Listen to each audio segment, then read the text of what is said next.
Everyone and welcome to my physics class. तो आज के क्लास में मैं वेक्टर चैप्टर का कंटिन्यूएशन करूंगा। तो इससे पहले मैं बता दूं कि पिछले क्लास में मैंने इंट्रोडक्शन दिया था वेक्टर्स का, कौन कौन से टाइप के वेक्टर्स है वो मैंने बताया था। और मैंने बताया था कि वेक्टर का एडिशन कैसे करते हैं, triangle law, perpendicular law. Okay, ये दोनों लॉज के बारे में मैंने एक्सप्लेन किया था। और आज मैं करूँगा वेक्टर का मल्टीप्लिकेशन, वेक्टर को कैसे मल्टीप्लाई किया जाता है। तो चलिए शुरू करते हैं आज का क्लास। तो यहाँ पे देखिए मल्टीप्लिकेशन ऑफ वेक्टर्स। अब पहले तो एक स्केलर के साथ अगर वेक्टर का मल्टीप्लिकेशन होता है तो वो कैसा होगा, जैसे कि यहाँ पे मैंने दिखाया है कि विथ स्केलर जो फर्स्ट पॉइंट पे है, तो अगर ए वेक्टर है हमारे पास, तो अगर इसके साथ एक स्केलर को हम मल्टीप्लाई कर देते हैं 2, तो वो बन जाता है 2a। अब 2a जो बनता है वो क्या होता है कि जो वेक्टर है उसका डायरेक्शन सेम रहता है, लेकिन उसका जो मैग्नीट्यूड है वो हो जाता है डबल। तो यहाँ पे आप देख सकते हैं कि जो 2a वेक्टर जो है उसका मैग्नीट्यूड डबल हो जाता है, यानी कि उसका लेंथ डबल हो जाता है, और जो डायरेक्शन है वो बिल्कुल सेम रहता है। तो इस तरह से एक स्केलर के साथ एक वेक्टर का मल्टीप्लिकेशन होता है। तो ये बहुत ही आसान है। अब आ जाते हैं हम विद वेक्टर, मतलब कि दो वेक्टर्स के बीच में अगर मल्टीप्लिकेशन हुआ, ठीक है, दो क्वांटिटीज है, दोनों ही वेक्टर है, तो उसके बीच में जब मल्टीप्लिकेशन हम करेंगे। अब इसके भी दो प्रकार हैं, दैट मीन्स 2 टाइप्स। तो वो क्या क्या है देखें। तो पहले है हमारा डॉट प्रोडक्ट। डॉट प्रोडक्ट को पहले डिस्कस करते हैं। तो यहाँ पे देखो लिखा हुआ है the result is a scalar quantity. Result मतलब कौन सा रिजल्ट, मल्टीप्लिकेशन के बाद जो रिजल्ट आएगा वो हो जाएगा एक स्केलर क्वांटिटी। दो वेक्टर्स के बीच में क्या हो रहा है, मल्टीप्लिकेशन हो रहा है, लेकिन जो रिजल्ट आ रहा है वो क्या है, एक स्केलर क्वांटिटी। तो ऐसा मतलब जिस केस में होता है इस तरीके के मल्टीप्लिकेशन को हम कहते हैं डॉट प्रोडक्ट या फिर स्केलर मल्टीप्लिकेशन ऑफ वेक्टर्स। तो इसका जो जनरल फॉर्मूला है वो ये है कि A dot B equal to होता है A B cos theta. Okay, अब थीटा क्या है, theta is the angle between these two vectors, मतलब ए और बी के बीच में जो एंगल है वो है थीटा। तो ये हो गया तो जनरल फॉर्मूला। अब इसका एक प्रॉपर्टी है वो है कम्यूटेटिव प्रॉपर्टी। कम्यूटेटिव प्रॉपर्टी का क्या मतलब होता है कि अगर ए डॉट बी हम निकालें तो वो इक्वल टू हो जाएगा बी डॉट ए से, यानी कि ए डॉट बी। अगर उसको इंटरचेंज कर देते हैं, इधर उधर कर देते हैं, जैसे 2 × 3 इक्वल टू 3 × 2 होता है, वैसे ही A dot B equal to B dot A हो जाता है। तो ये हो जाता है कम्यूटेटिव प्रॉपर्टी, यानी कि डॉट प्रोडक्ट कम्यूट करता है। अब हम एक एग्जाम्पल ले लेते हैं, रियल लाइफ एग्जाम्पल, और वो है वर्क डन का एग्जाम्पल। तो वर्क डन का फॉर्मूला जो तुम लोग जानते हो कि फोर्स इंटू डिस्प्लेसमेंट होता है, और अगर हम इसको वेक्टरियली लिखें तो W इक्वल टू लिख सकते हैं हम लोग F डॉट S। F हो जाता है फोर्स और S हो जाता है डिस्प्लेसमेंट, यानी कि Fs cos theta. Fs cos theta, जहाँ पे थीटा है angle between F and S, that means angle between force and displacement. तो ये एक एग्जाम्पल हो गया डॉट प्रोडक्ट का। यहाँ पे वर्क जो है वो हो जाता है एक स्केलर क्वांटिटी, लेकिन फोर्स एक वेक्टर क्वांटिटी है और डिस्प्लेसमेंट भी एक वेक्टर क्वांटिटी है, लेकिन उसका डॉट प्रोडक्ट वर्क डन एक स्केलर क्वांटिटी है। अब हम देख लेते हैं कि जो यूनिट वेक्टर्स हैं हमारे कार्टेशियन कोऑर्डिनेट सिस्टम में, उनके बीच में डॉट प्रोडक्ट कैसे काम करता है। तो यहाँ पे देखो मैंने डायग्राम ड्रॉ किया है एक्स वाई जेड, और यहाँ पे यूनिट वेक्टर्स है आई जे के।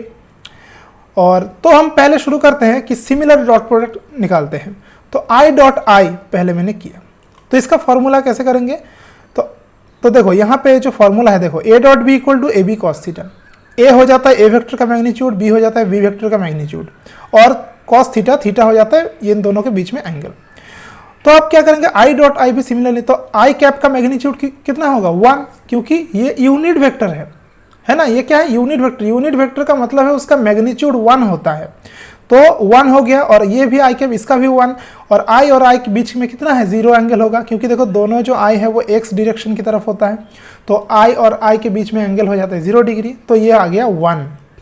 सिमिलरली अगर हम जे डॉट जे करेंगे या फिर हम के डॉट के करेंगे तो भी 1 आएगा, यानी कि सिमिलर जो डॉट प्रोडक्ट होता है सिमिलर वेक्टर का वो हो जाता है हमारा 1।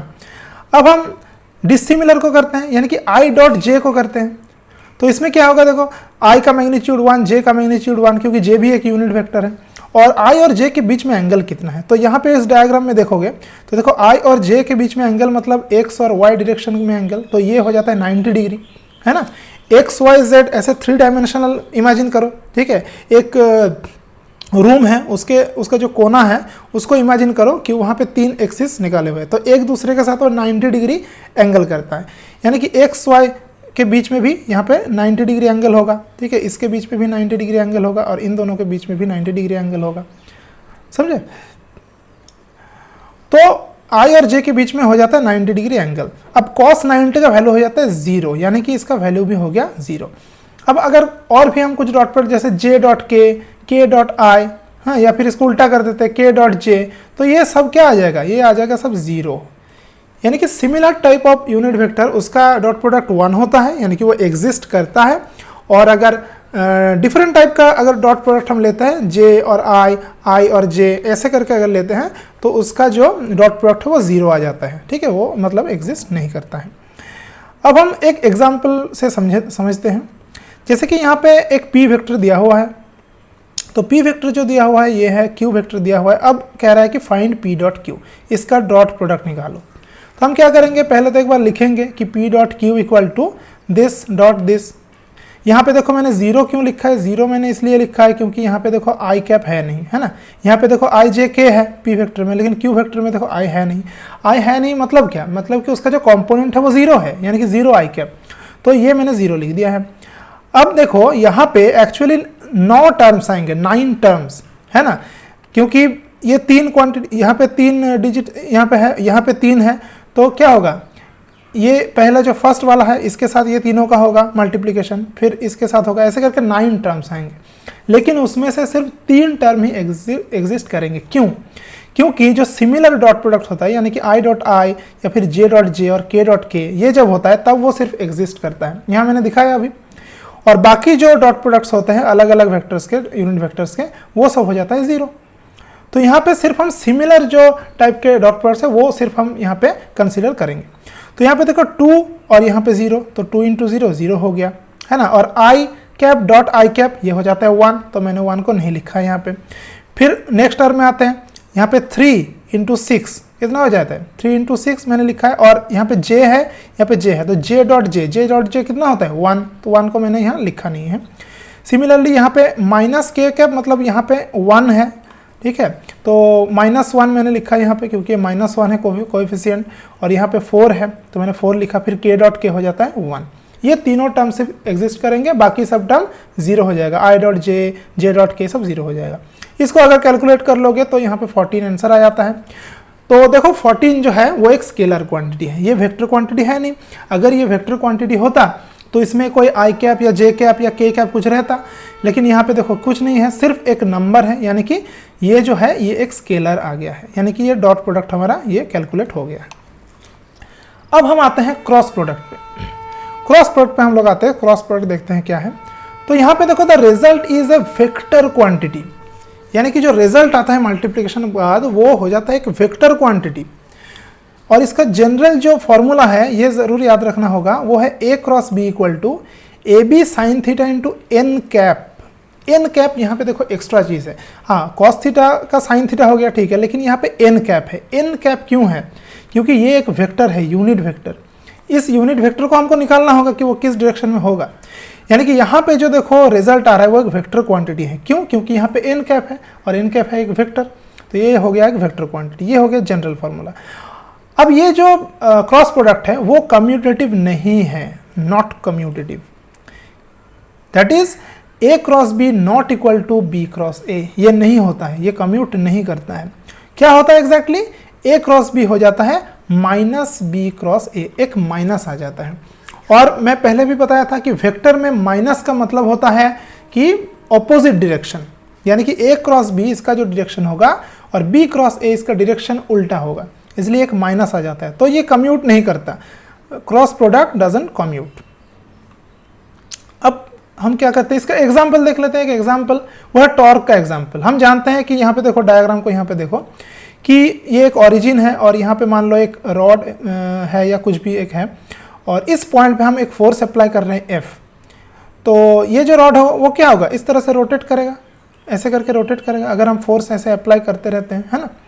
तो ये जो है, तो ये जो मतलब फोर्स क्या करता है, अगर किसी चीज़ के ऊपर फोर्स अप्लाई होता है तो वो उसका ट्रांसलेशन करता है, मतलब ऐसे सीधे आता है। और टॉर्क क्या करता है, उसको रोटेट करता है। कोई भी चीज़ को रोटेट करने के लिए टॉर्क का इस्तेमाल किया जाता है। तो टॉर्क जो फिजिकल क्वांटिटी वो हो जाता है R क्रॉस F। ये एक एग्जाम्पल है वेक्टर। और भी वेक्टर मल्टीप्लिकेशन के एग्जाम्पल है, जैसे कि एंगुलर मोमेंटम हो गया, एंगुलर वेलोसिटी हो जाता है, ओके, V क्रॉस R होता है, एंगुलर मोमेंटम हो जाता है। तो बहुत सारे हैं एग्जाम्पल्स, मैंने यहाँ पे सिर्फ एक दिखाया है। तो ये एक रियल लाइफ एग्जाम्पल है क्रॉस प्रोडक्ट का।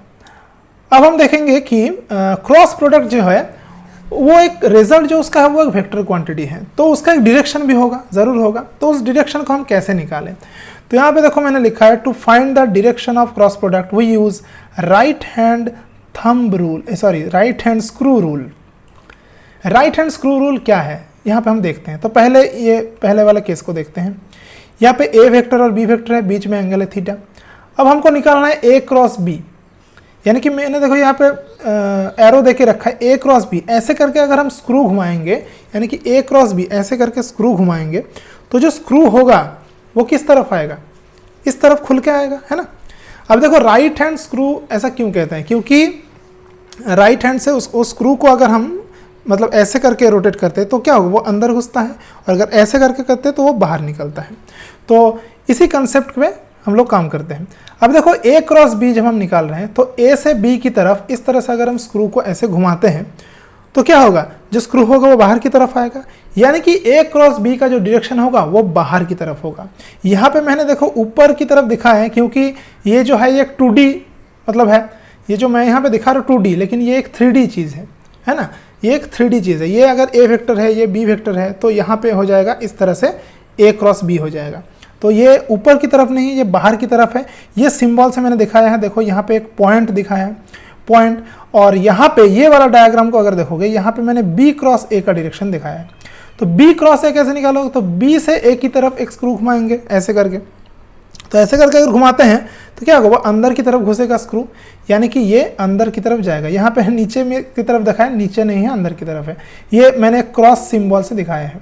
ये दोनों सिंबल बहुत इंपॉर्टेंट है। ये जो एक डॉट है, इसका मतलब एक तीर इमेजिन कर लो। तो एक तीर का जो सामने वाला हिस्सा है वो नुकीला होता है, पॉइंट के जैसा। तो यानी कि एक तीर ऐसे करके बाहर में आ रहा है, तो इसलिए हम इसको पॉइंट से दिखाया है। और तीर जो है अंदर घुस रहा है, तो पीछे वाला जो हिस्सा है वो क्रॉस रहता है, तो यहाँ से वो क्रॉस की तरफ मैंने दिखाया है। ठीक है, तो ये जो हो जाता है राइट हैंड स्क्रू रूल, इसकी मदद से हम निकाल सकते हैं कि क्रॉस प्रोडक्ट का डायरेक्शन किस तरफ होगा। अब हम क्या करेंगे कि जो हमारे पास यूनिट वेक्टर्स हैं कार्टेशियन कोऑर्डिनेट सिस्टम में, वो क्रॉस प्रोडक्ट में कैसे रिएक्ट करते हैं देखते हैं। तो पहले सिमिलर क्रॉस प्रोडक्ट निकालते हैं। तो आई क्रॉस आई में क्या होगा, तो आई का मैग्नीट्यूड 1 और आई के बीच में एंगल 0 डिग्री और एन कैप। अब देखो साइन 0 का वैल्यू कितना होता है, 0 ही होता है, तो ये 0 ही आएगा। अब देखो मैंने यहाँ लिखा तो है 0, लेकिन ये भी एक वेक्टर है ना, इसको हम कहते हैं नल वेक्टर। क्यों, क्योंकि जो आई क्रॉस आई है, चलो इसका मैग्नीट्यूड तो 0 है, लेकिन एन कैप है ना, तो एन कैप यानी कि ये एक्चुअली में एक वेक्टर है। ये एक्चुअली में क्या है, एक वेक्टर है। तो लेकिन हम नॉर्मली इसको 0 ही लिखते हैं। तो सिमिलरली जे डॉट जे अगर हम करें जे क्रॉस जे, इसको हम कहेंगे जे क्रॉस जे, और यहाँ पे के क्रॉस के इक्वल टू 0, तो ये सब 0 आएंगे। तो डॉट प्रोडक्ट के साथ इसका जो डिफरेंस है वो देख लो। सिमिलर डॉट प्रोडक्ट 1 आता था, है ना, I dot I equal to 1, लेकिन यहाँ पे जो सिमिलर टाइप के क्रॉस प्रोडक्ट है वो 0 आ रहे हैं। और डिसिमिलर टाइप के देखते हैं, तो आई क्रॉस जे अगर हम करते हैं तो इसका 1 मैग्नीट्यूड, इसका 1 मैग्नीट्यूड, और फिर साइन 90 डिग्री, क्योंकि आई और जे के बीच में हो जाता है एंगल 90 डिग्री।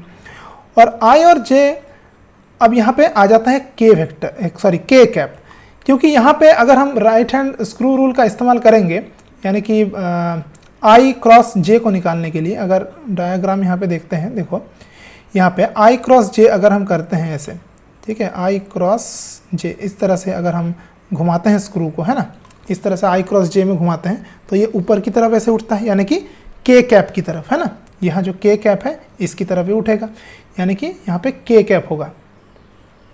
तो इसीलिए यहाँ पे लिखा है के कैप, तो यहाँ पे के कैप आ गया। फिर अगर इसको उल्टा कर देते हैं जे क्रॉस आई, तो ये आ जाएगा माइनस के कैप, क्योंकि मैंने बताया था कि ए क्रॉस बी इक्वल टू होता है माइनस बी क्रॉस है। फिर हम जे क्रॉस के देखते हैं, तो 1 × 1 और ये हो जाता है आई। अब देखो इसको याद करने के लिए एक बहुत ही सरल उपाय है, और वो है इस डायग्राम में। ये डायग्राम मैंने ड्रॉ किया है, इसको देखो। तो यहाँ पे आई जे के, इसको ऐसे करके हमने लिया है, एक एरो देके, आई के बाद जे के बाद के बाद आई। तो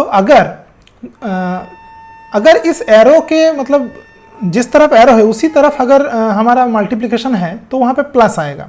जैसे कि आई क्रॉस जे वो आ जाएगा के, या फिर के क्रॉस आई हो जाएगा जे, इस तरह से, या फिर आई क्रॉस जे के, ऐसे। और अगर उल्टा तरफ होता है ना, अगर ये उल्टा तरफ होता है तो क्या होगा कि जैसे कि आई क्रॉस के तो क्या हो जाएगा माइनस जे, या फिर जे क्रॉस आई क्या हो जाएगा माइनस के। समझ में आया? तो अगर उसी डायरेक्शन में आई जे के उसी रोटेशन में अगर होता है तो वो प्लस आएंगे सब, और अगर उल्टा में जाता है तो क्या होगा माइनस आएगा। तो इस तरह से इसको याद रखना है। तो जे क्रॉस आई, तो ये मैंने लिख दिया है के क्रॉस आई, तो यहाँ पे देखो जे है और आई क्रॉस के माइनस जे है। तो ये ज़रूर याद रखना है, इस डायग्राम को याद रखना है और इसके हेल्प से इसको निकालना है। अब एक एग्जांपल ले लेते हैं। यहाँ पे दो वेक्टर्स दिया हुआ है, ए वेक्टर और बी वेक्टर, और कह रहा है कि ए क्रॉस बी निकालो। तो हम यहाँ पे एक बार लिख लिए दिस क्रॉस दिस। अब क्या करेंगे, यहाँ पे 4 टर्म्स आएंगे। तो पहले देखो 2 × 3 ये आ गया 6, और यहाँ पे आई क्रॉस आई ये मैंने लिखा है। फिर है प्लस 2 × 4 यानी कि 8 है ना, तो ये मैंने लिखा है, और आई क्रॉस जे। फिर आ जाता है ये जो टर्म्स जो आता है वो मैंने लिखा है, ठीक है। तो अब आई क्रॉस आई जो है वो क्या है 0 है, तो मैंने 0 लिखा है यहाँ पे। फिर आई क्रॉस जे क्या होता है, यहाँ से देख लेते हैं। आई क्रॉस जे तो क्या होगा के, तो यहाँ पे देखो आई क्रॉस जे हो गया के, यहाँ पे मैंने के लिखा है ना। और फिर यहाँ पे -9 और यहाँ पे जे क्रॉस आई, तो ये क्या होगा माइनस के, और ये जे क्रॉस जे ये तो 0 हो जाएगा। तो हमारे यहाँ पे आ गया 8 के कैप, और यहाँ पे माइनस माइनस प्लस हो जाएगा 9 के कैप, तो ये आ गया 17 के कैप। तो यहाँ पे देखो जो रिजल्ट आया है वो एक वेक्टर क्वांटिटी है। क्यों? क्योंकि यहाँ पे के कैप है, ये एक वेक्टर है, तो यहाँ पे जो रिजल्ट आता है वो एक वेक्टर क्वांटिटी होता है। और स्केलर में जो रिजल्ट आया था वो एक स्केलर क्वांटिटी था। तो आई होप इसको समझ में आया होगा तुम लोग। अब आ जाते हैं हम रिजोल्यूशन ऑफ वेक्टर पे। रिजोल्यूशन देखो, वेक्टर का एडिशन मैंने पिछले क्लास में पढ़ाया था, और इस बार मैं पढ़ाऊंगा रिजोल्यूशन ऑफ वेक्टर, मतलब कि एक वेक्टर को हम कैसे तोड़ सकते हैं 2 हिस्सों में। तो यहाँ पे हम क्या करेंगे कि एक वेक्टर को 2 हिस्सों में तोड़ेंगे, और वो 2 हिस्सा एक दूसरे के परपेंडिकुलर होगा। ये सबसे ज़्यादा काम आता है। हम एक वेक्टर को किसी भी कंपोनेंट में तोड़ सकते हैं, कोई भी एंगल में, लेकिन मैक्सिमम हमारे जो काम में आता है वो है परपेंडिकुलर कंपोनेंट्स। तो वो हम देखते हैं। तो यहाँ पे मैंने लिखा है कि we can break a vector into 2 perpendicular components, if we add those components we get the original vector. तो यहाँ पे मैंने डायग्राम में दिखाया है एक्स वाई एक्सिस है, तो ये ए जो है ये हमारा ओरिजिनल वेक्टर है।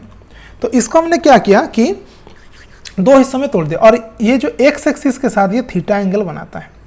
तो रूल क्या है, रूल ये है कि जिस एक्सिस के साथ वो थीटा एंगल बनाता है उस तरफ हो जाता है कॉस कंपोनेंट। ये बहुत ज़्यादा इंपॉर्टेंट है, याद रखने वाली बात है। जिस तरफ वो एंगल बनाता है उस तरफ हो जाता है उसका कॉस कंपोनेंट, यानी कि ये इधर है थीटा, तो इस तरफ इसका कंपोनेंट आ जाएगा, ये जो वेक्टर आ जाएगा ये हो जाएगा ए कॉस थीटा। और इसके बिल्कुल 90 डिग्री में, अब 90 डिग्री देखो इधर से भी हो सकता है और इधर नीचे से भी हो सकता है ना। किधर लेंगे, जिस तरफ वेक्टर है, इस तरफ वेक्टर है तो यहाँ से हम जिस तरफ वेक्टर उस तरफ 90 डिग्री लेंगे, और वहाँ पे ये कंपोनेंट हो जाएगा ए साइन थीटा।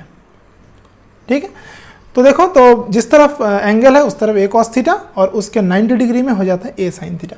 तो अगर इन दोनों वेक्टर को हम ऐड कर देते हैं ए साइन थीटा और ए कॉस थीटा, तो हमारा फिर से ओरिजिनल वेक्टर आ जाएगा। ठीक है, अगर दोनों को वेक्टरियली ऐड कर देते हैं तो ये हो जाता है रिजोल्यूशन ऑफ वेक्टर। ये बहुत जगह काम आता है, सबसे ज़्यादा यही काम आता है। और भी जो चैप्टर्स होंगे, जैसे कि अगर 12 में इलेक्ट्रोस्टैटिक पढ़ोगे, मैग्नेटोस्टैटिक पढ़ोगे, तो वहाँ पे इलेक्ट्रिक फील्ड है, फोर्स है, मैग्नेटिक फोर्स है, मैग्नेटिक डाइपोल मोमेंट है, वो सब वेक्टर क्वांटिटीज़ है। तो उन सबका जो रूल होगा वो इसी वेक्टर के आधारित होगा। तो इसीलिए ये बहुत ज़्यादा इंपॉर्टेंट है, रिजोल्यूशन ऑफ वेक्टर्स। फिर मैंने कुछ प्रॉब्लम्स यहाँ पे दिखाए, तो पहले प्रॉब्लम 1 जो है वो देख लेते हैं हम लोग। तो find the magnitude of A vector. तो ए वेक्टर का मैग्नीट्यूड हम कैसे निकालें? ये बहुत ही आसान सा सवाल है। तो ए वेक्टर दिया हुआ है, तो हम क्या करेंगे कि इसका जो कंपोनेंट्स है ना, उसका स्क्वायर करके ऐड कर देंगे और उसका रूट ओवर निकालेंगे, तो वही हो जाता है उसका मैग्नीट्यूड। तो यहाँ पे ए वेक्टर का मैग्नीट्यूड यानी कि मॉड्यूलस ऑफ ए, वो हम ऐसे निकालते हैं। देखो आई कैप, इसका कंपोनेंट कितना है? 2 है, तो 2 का स्क्वायर, प्लस ये जो जे है इसका कंपोनेंट कितना है? -3 है, तो -3 का स्क्वायर। फिर के कैप यहाँ पे कितना है? 1 है, तो यहाँ पे 1 का स्क्वायर। इन सब का रूट है, तो यहाँ पे रूट ओवर ये आ जाएगा 14। यानी कि ये जो ए वेक्टर है इसका मैग्नीट्यूड आ गया 14। इसकी यानी कि ये जो वेक्टर इसका जो लेंथ होगा वो रूट ओवर 14 यूनिट्स होगा। अब यहाँ पे एक और क्वेश्चन है, यहाँ पे छोटा सा देख लो। Also find A cap. A cap इसका क्या मतलब है? इसका मतलब है कि ए वेक्टर के डायरेक्शन में एक यूनिट वेक्टर, उसको हम कैसे निकालेंगे? तो ये भी बहुत ही आसान है, मैंने पहले भी बताया था पिछले क्लास में कि ए कैप यानी कि एक unit vector along the direction of A vector, ये हम ऐसे निकालते हैं। ए वेक्टर बाय ए वेक्टर का मैग्नीट्यूड या फिर उसका मॉड्यूलस। तो ए वेक्टर जो है वो हम जानते हैं, ये है 2i cap -3j cap plus k cap. इसको मॉड्यूलस ऑफ ए यानी कि √14 से हमने डिवाइड कर दिया, तो क्या आ जाएगा? 2/√14 i कैप -3/√14 j कैप और प्लस 1/√14 k कैप। तो ये हो जाता है एक यूनिट वेक्टर। अब अगर इस ए कैप का तुम लोग मैग्नीट्यूड निकालोगे इस फॉर्मूला से, तो देखोगे 1 आएगा, क्योंकि ए जो कैप है ये एक यूनिट वेक्टर बन गया। So A cap is a unit vector along the direction of A vector. ऐसे हम निकाल सकते हैं एक यूनिट वेक्टर को। अब प्रॉब्लम नंबर 2 देख लेते हैं। दो वेक्टर्स दिया हुआ है P और Q, दो वेक्टर दिया, और यहाँ पे क्रॉस प्रोडक्ट निकालना है। तो क्रॉस प्रोडक्ट निकालने का एक पहले मैंने तरीका बताया था, इस तरह से हम निकाल सकते हैं। यहाँ पे एक दूसरा तरीका बताएंगे कि डिटर्मिनेंट की मदद से हम कैसे निकाल सकते हैं क्रॉस प्रोडक्ट को। तो इसके लिए हमको क्या करना होगा? तो P क्रॉस Q ये हो जाता है, क्या होगा? इस तरह से हम डिटर्मिनेंट लिख देंगे, और पहले तो ऊपर में लिखेंगे I cap J cap K cap, और फिर नीचे लिखेंगे ये जो P है, पहले कौन सा है? P है, तो P का जो कोएफिशिएंट्स है वो हम देखेंगे। तो I कैप का कोएफिशिएंट कितना है P का? यहाँ पे देखो, यहाँ पे 1 है, तो यहाँ पे 1 लिखा। फिर J कैप का कितना है? यहाँ पे देखो 2 है, तो मैंने 2 लिखा। फिर यहाँ पे कितना है? K कैप का कितना है? -3 है, तो मैंने यहाँ पे -3 लिखा। और फिर क्या है? Q vector. अब Q वेक्टर का कोएफिशिएंट देखते हैं, तो I कैप के साथ 3 है, और J कैप में देखो कुछ नहीं है, तो यहाँ पे मैंने देखो 3 लिखा है, 3 लिखा है मैंने यहाँ पे J कंपोनेंट कुछ है ही नहीं, तो यहाँ पे मैंने 0 लिखा है, और फिर K कंपोनेंट में मैंने -4 लिखा है, क्योंकि यहाँ पे देखो K कंपोनेंट का जो कोएफिशिएंट है वो -K है। अब इस डिटर्मिनेंट को हम लोग निकालेंगे। तो इसको हम कैसे निकाल सकते हैं डिटर्मिनेंट को? ये मैथमेटिक्स में भी पढ़ना होता है, यहाँ पे भी मैं बता देता हूँ।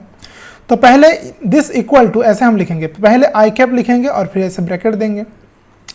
फिर देखो ये जो I कैप है, ये जिस रो और कॉलम में है उसको हम पहले हाइड कर देते हैं। जैसे कि I कैप ये वाले रो में है और ये वाले कॉलम में है, तो ये सब हाइड कर दो पहले। फिर ये बच गया। अब क्या करेंगे?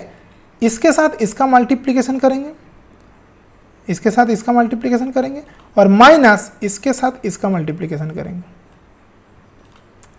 समझ में आया? ऐसे करके क्रॉस इस तरह से। तो क्या हो जाएगा? I कैप इंटू, तो 2 इंटू -4 ये हो जाता है -8, और फिर -3 इंटू 0, तो यहाँ पे 0 है। समझ में? तो रूल क्या है? This into this minus this into this, this into this minus this into this, ये है रूल। तो ये I कैप के लिए है। अब यहाँ पे -J कैप लिखेंगे। तो पहले तो हम I कैप लिखें, फिर -J कैप लिखते हैं, और लास्ट में हम +K कैप फिर से लिखते हैं। तो बीच वाला जो है वो -J कैप लिखना है, ये याद रखना है, ठीक है? तो -J कैप, अब J कैप को हम हाइड कर देते हैं, J कैप जहाँ जहाँ है, तो J कैप इस कॉलम में है, और सॉरी इस रो में है, इस कॉलम में है। अब ये 4 क्वांटिटी बच गया, तो दिस इंटू दिस यानी कि -4 माइनस दिस इंटू दिस, तो माइनस ऑफ माइनस मतलब प्लस 9 हो गया, है ना, 3 इंटू 3 9। और फिर के कैप का देखते हैं, कैप तो के कैप का ये वाला और ये वाला हाइड कर दो, ये वाला हाइड कर दो, तो फिर क्या हो जाएगा 1 इंटू 0 यानी कि 0, देखो यहाँ पे 0 लिखा है मैंने, और फिर यहाँ पे माइनस 2 इंटू 3 तो माइनस 6। तो इस तरह से ये किया जाता है। फिर इसको कैलकुलेट कर लेते हैं, तो माइनस आई कैप और माइनस 5 जे कैप और माइनस 6 के कैप, इस तरह से आ गया। तो ये एक वेक्टर क्वांटिटी है, दिख ही रहा है क्योंकि यहाँ पे आई कैप, जे कैप, के कैप ये सब है। तो इस तरह से इसका जो फॉर्मूला है इस तरह से काम करता है, यानी कि डिटर्मिनेंट को निकाल के हम लोग क्रॉस प्रोडक्ट का वैल्यू जो है वो निकाल सकते हैं। तो ये आज का क्लास था वेक्टर में। तो ये क्लास अगर अच्छा लगा है तो इस वीडियो को एक लाइक ज़रूर कर दें और अपने फ्रेंड्स के साथ शेयर भी कर दें ताकि वो लोग भी इससे पढ़ पाएँ, ज़्यादा से ज़्यादा लोगों तक ये वीडियो पहुँचे ताकि वो भी बेनिफिट ले सकें। और अगर आप चाहते हैं कि मैं ऐसे और भी वीडियोस बनाऊं तो मेरे चैनल को ज़रूर से ज़रूर सब्सक्राइब कीजिए। अगर आप मेरे वीडियोस को देख रहे हैं तो प्लीज़ मेरे चैनल को सब्सक्राइब कीजिए। इससे क्या होता है कि मुझे मोटिवेशन मिलता है, मैं और वीडियोस बनाऊंगा और वीडियोस में अच्छे बनाऊंगा वीडियोस, और अच्छे वीडियोस इस चैनल पर आने ही वाले हैं। ये एकदम गारंटी है कि इसमें अच्छे वीडियोज़ आएँगे, बहुत ही एजुकेशनल होगा, बहुत ही फ़ायदेमंद होगा, यूज़फुल होगा। तो आज के लिए बस इतना ही है। और अगर आपने वेक्टर का पार्ट 1 नहीं देखा तो वो भी आप देख सकते हैं, आई बटन पे क्लिक करके आप देख सकते हैं, यहाँ पे आई बटन रहता है, वो वहाँ से आप देख सकते हैं। तो चलिए आज का क्लास यही तक था। तो thanks for watching my video and take care everyone.